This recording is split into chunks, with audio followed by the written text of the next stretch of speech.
What's going on, guys? Welcome back to another Detroit Lions video.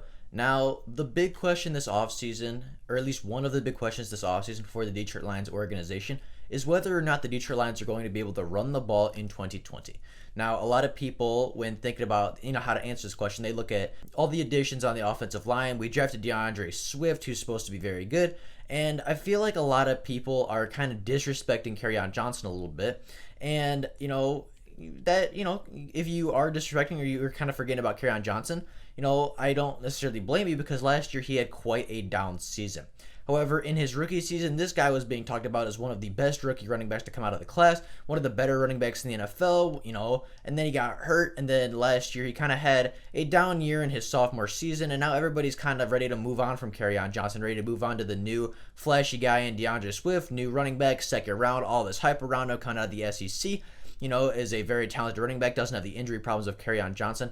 And I feel like people are just, there are trade talks about Kerryon, there are talks about him getting released, and I just feel like people are just ready to throw away Kerryon Johnson after a one bad season. So I wanted to go back and look at what really happened in Kerryon Johnson's sophomore season to cause him to have that slump, and is it fixable by the Detroit Lions and Kerryon Johnson? And was it really Kerryon's fault, or was it more the organization and people that were playing against him? Now, before we do get into the video, if you are new to the channel and are enjoying the content, consider liking the videos, subscribing to the channel, and sharing it with a Lions or an NFL fan that you believe would enjoy this type of content. Taking 2 seconds out of your day to hit the like and subscribe button helps push the channel up, bring the people in. It just takes 2 seconds out of your day, and I would be very appreciative to everybody that chooses to help me out. But with that being said, let's get into looking at Kerryon Johnson and what actually happened in his sophomore season to cause that kind of stuff.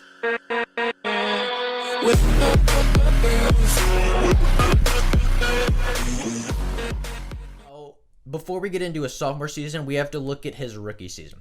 Now, in Kerryon Johnson's rookie season, he played in 10 games, had 118 rushing attempts for 641 yards and 3 touchdowns, while averaging 5.4 yards a carry.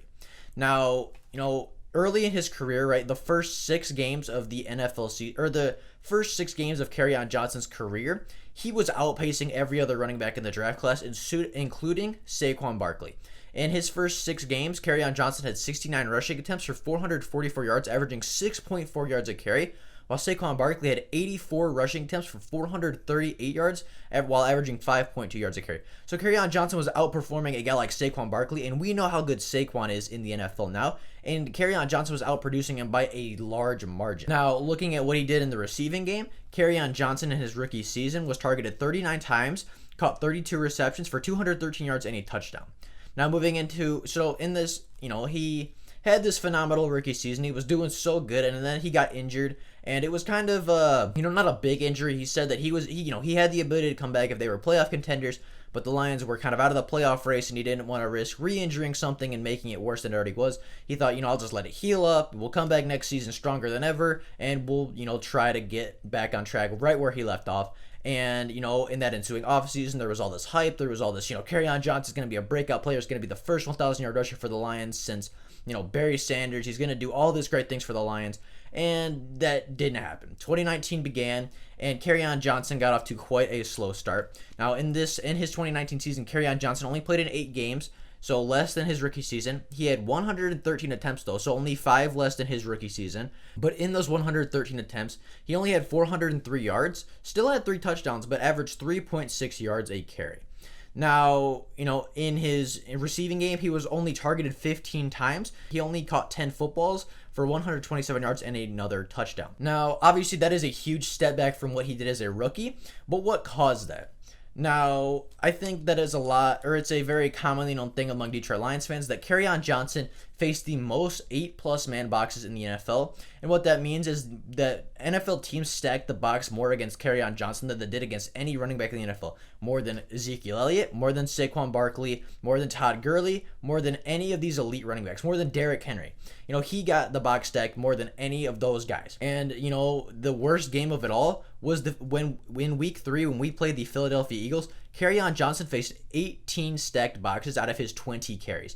So 90% of the time, Kerryon Johnson was rushing against a 8+ man box, which is, you can't ask him to do a whole lot against that. And the fact that he still averaged 3.6 yards a carry while facing all of that says a lot about Kerryon Johnson's talent level. That's an unfortunate thing to see from Kerryon Johnson, is being faced with all of these 8-man boxes, 9-man boxes. But if you want to be an elite running back in the NFL, you kind of have to overcome that. However, some of this was also out of Kerryon Johnson's control. Now, looking at Kerryon Johnson's rookie season compared to his sophomore season at some of these stats, you're really going to see, the supporting cast around Kerryon kind of let him down a little bit in 2019. In 2018, Kerryon Johnson averaged 3.2 yards before contact on every single rush. So he was getting at least 3 yards before contact on every single rushing attempt, which is definitely a huge help. In 2019, he got 1.6 yards before contact. So that's almost 2 yards less than what happened in his rookie season. Now, in the defense of the offensive linemen, Kerryon Johnson also struggled a little bit last year. In 2018, he averaged 2.2 yards after contact. So after, he made contact with a defender, he got at least, he averaged getting 2.2 yards after that contact. And in 2019, he dropped a little bit to 2, but that's not as big of a drop from 3.2 yards before contact to 1.6. The offensive line in 2019, let Kerryon down.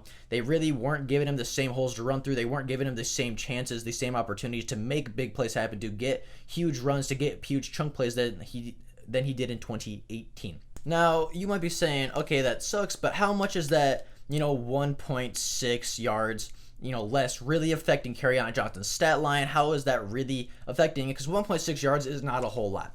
However, on 118 carries or 113 carries, that adds up a ton. In 2018, Kerryon Johnson had 317 yards before contact and 265 yards after contact. In 2019, he had 117 yards before contact and 226 after contact. So, the offensive line took a huge step back and they really regressed in the run game. Kerryon Johnson, you could say, did a little bit, but when you're being hit, when you are being hit after just 1.6 yards, it's hard to get going. It's hard to really get momentum going. But when you're going 3 yards, you have more time to get momentum. You have more time to fall forward. And that's really going to help you if, you get more time to get your momentum building. If you got more time to build your speed and power up, you're going to be able to push the guys farther because you're going to have more momentum behind you. You're going to be able to push a little harder versus if you're being met right at the line, you're not going to have as much time to build that power and speed. Now, in 2018, Kerryon Johnson broke 14 tackles, and in 2019, he only broke 8 tackles. So you could say Kerryon Johnson took a small step back, maybe a little bit of a sophomore slump, but I don't think it's as drastic as a lot of people think. And I think that, a lot of guys think that Kerryon Johnson took this huge step back and he's just, he's overrated and, everybody's hyping him up for nothing. But the offensive line has to play well. And I'm not saying that, you can blame everything on the offensive line, but when you're giving up 1.6 yards less before contact on your running back than you did the year prior, that's a huge regression for an offensive line as far as the run game, especially when the hype was so high going into this 2019 season that we were going to be able to run the ball and do all these great things. Now, will it improve in 2020? I absolutely think so.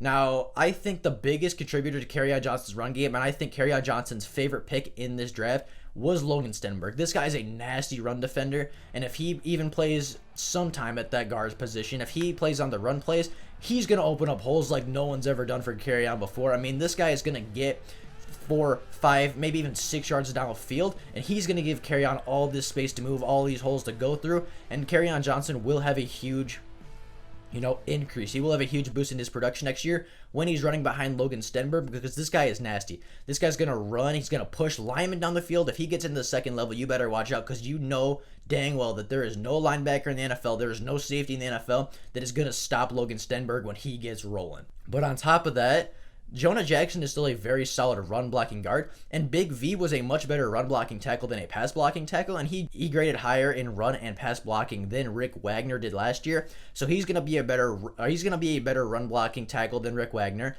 Logan Stenberg is gonna be a better run blocking guard than anybody we had last year. Jonah Jackson is gonna be a very solid run blocking guard, maybe not quite as good as Graham Glasgow, but I don't think it's gonna be a huge regression from Graham.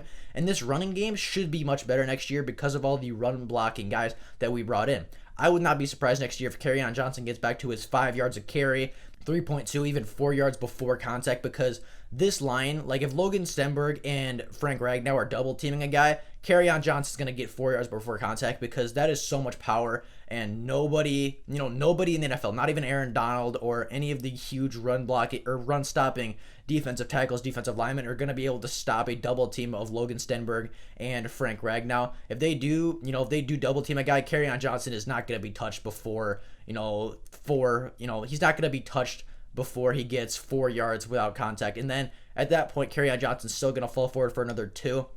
And I mean, Kerryon Johnson is a phenomenal talent for the Detroit Lions. He was a steal in the second round, and if he could stay healthy next year, he's going to have a huge resurgence, because the Detroit Lions put a lot of capital into this running game, and it's going to really pay off for Kerryon Johnson and DeAndre Swift next year. Now, that is what I think happened to Kerryon Johnson. He took a huge step back last year, but I don't think it was 100% his fault. Let me know if you disagree. Do you think Kerryon Johnson is overrated and he's not going to have this bounce back season and the Lions are going to trade or cut him by the end of the season? Do you think he gets an extension for the Detroit Lions next year, I believe, is his last year?